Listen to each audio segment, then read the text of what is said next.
Constable समेत 4 मुलजिमान के खिलाफ मुकदमे के इंदराज का मामला। कांस्टेबल अवैस और इसके 3 साथियों ने पेट्रोल पंप के मालिक का पीछा किया और इससे रकम छीनी। पेट्रोल पंप के मालिक ने 15 पर कॉल की कि 4 मुलजिमान ने मेरे साथ वारदात की, जिसमें से 2 ने वर्दी पहनी हुई थी। मजीद तफसीलात जानते हैं चीफ रिपोर्टर राना मोहम्मद उस्मान से। जी मोहम्मद उस्मान, आगाह कीजिएगा। जी बिल्कुल जी, थाना भगवानपुरा पुलिस ने कांस्टेबल समेत 4 मुलजमान के खिलाफ मुकदमा का इंदराज किया है। कांस्टेबल अवैस और उसके 3 साथियों ने पेट्रोल पंप के मालिक का पीछा किया और उससे रकम छीनी।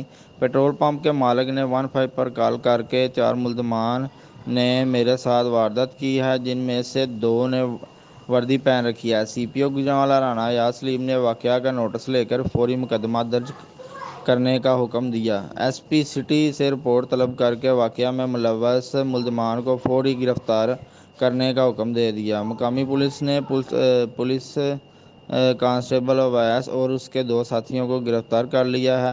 CPO गुजरांवाला का कहना है कि महकमा की बदनामी का बायस बनने वाले मुलाजमीन के लिए महकमा में कोई जगह नहीं। इख्तियारात से तजावुज़ और जुर्माना सरगर्मियों में मुलव्वस काली बहरों से किसी किस्म की राय नहीं बरती जाएगी। जी बहुत शुक्रिया मोहम्मद उस्मान, आप हमें तफसीलात से आगाह कर रहे हैं।